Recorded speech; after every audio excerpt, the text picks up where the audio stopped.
to my channel. Today we're going to be talking about some of my anticipated reads for 2026. This is going to be a little bit different because I'm not talking about new releases that are coming out in 2026, but instead I'm talking about books on my physical TBR that I am highly anticipating reading. They're books that I've either had on my TBR for a while or recently purchased, and I cannot wait to pick them up. Most of these are not new releases. In fact, most of these weren't even released in 2025. However, I haven't read them, so they're new to me, and I thought I would talk about them today.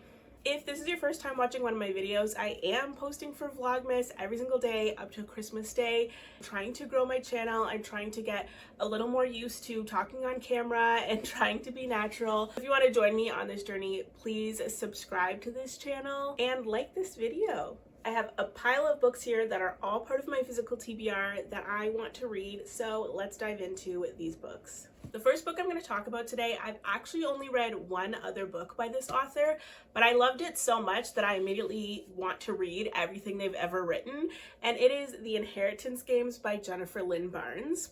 I've only read The Naturals by Jennifer Lynn Barnes, and I do plan on finishing that series sometime in January. It is super high on my priority list, and immediately when I'm done that, I want to dive into The Inheritance Game.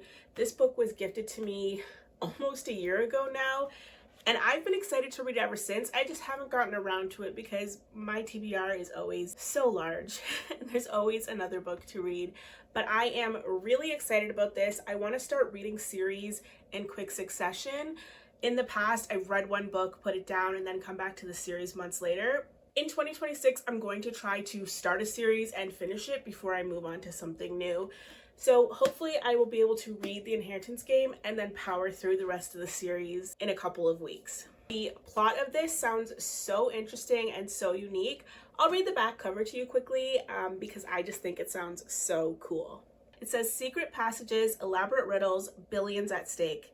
Isn't that so fun? That sounds so cool. It also sounds like maybe we've got a love triangle brewing, which is very present in The Naturals, and I think Jennifer Lynn Barnes maybe has a knack for love triangles, and I love a good love triangle. So this is super anticipated, and I cannot wait to start this one. Up next is Every Summer After by Carly Fortune. I believe this is like an interconnected standalone series, and I don't know much about it, and I've never read a book by Carly Fortune, but she is such a highly talked about author all over Book Talk and BookTube that I'm really excited to dive into her world and see what it's all about. Also a Canadian author, and I am trying to read more Canadian authors in the coming year. Every Summer After seems like it's a friends to lovers to exes to maybe second chance romance, and I love the friends to lovers trope. It's one of my favorite tropes. This would probably be a really good summer read, but hopefully I won't have to wait that long to finally get to this one.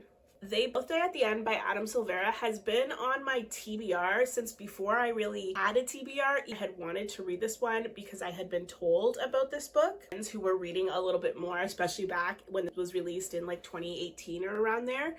So I've heard a lot of hype about this book for many years. I've just never gotten around to reading it.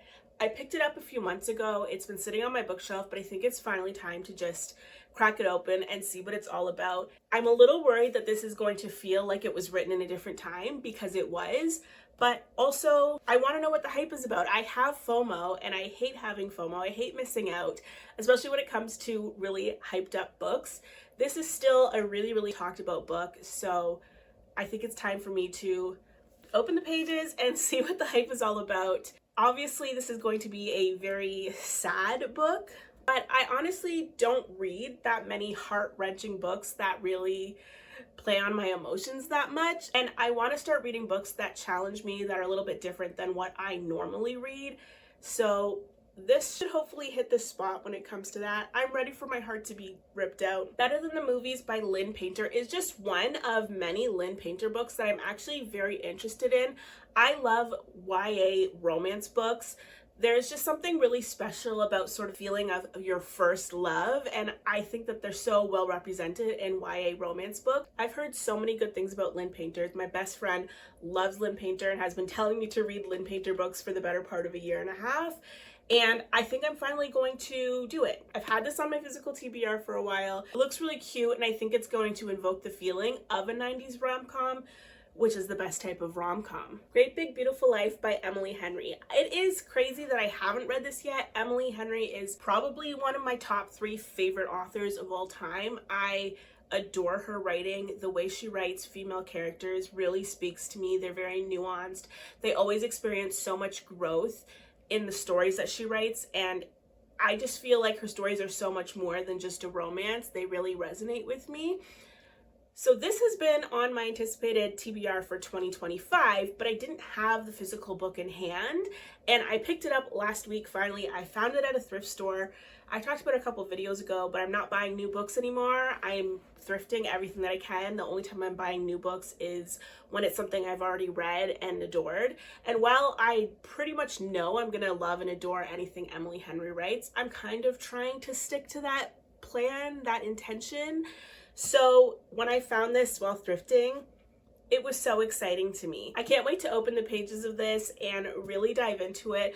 I have pretty much not been spoiled at all as far as plot goes, so I'm really not sure what to expect. I know that this had mixed reviews when it came out, but so did Funny Story, and I loved Funny Story, so I have a feeling I'm gonna love this too. This also apparently has vibes of one of my other favorite books ever, The 7 Husbands of Evelyn Hugo. I love that book. Big Taylor Jenkins Reid fan, and apparently this has sort of vibes of that. So this seems right up my alley, and I can't wait. We Were Liars by E. Lockhart. One of my good friends has been begging me to read this for months, and I keep saying I'm going to. I am going to. I really do want to read this, especially with the show being out now. I haven't been spoiled, thankfully. I better read this before I actually do get spoiled. Love thrillers. I love shared secret type thrillers, and I just have heard so much good stuff about this, and one of my good friends keeps saying, you need to read it, you're gonna love it.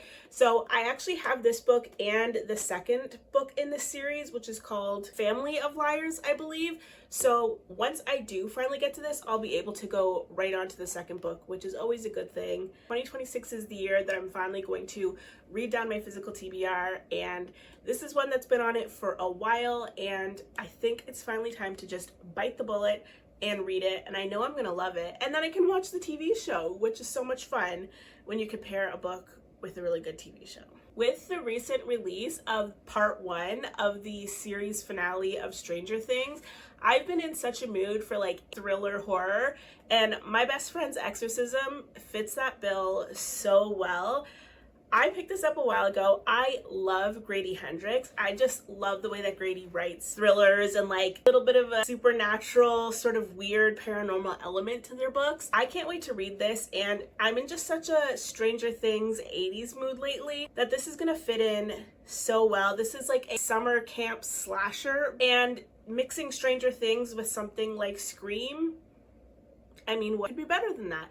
I am so excited about this. I love the cover of this book. I just think it's so creative and so unique. It looks distressed and torn up, and it looks very 80s. And I have been anticipating this since I picked it up. But like I said, 2026 is the year where I'm going to be completing some of these reading goals, getting to some of these anticipated books, and really diving in and learning to enjoy myself and refine my love of reading. And that means reading books that I want to read that are just sitting on my shelves unread, which is a crazy concept. So these are some of the books that I am really looking forward to reading in 2025. All different genres, but all books that are on my shelf and I need to get to. I hope you enjoyed this video. I know it was a little chaotic. I know it was a little all over the place, but that's what I have for you today.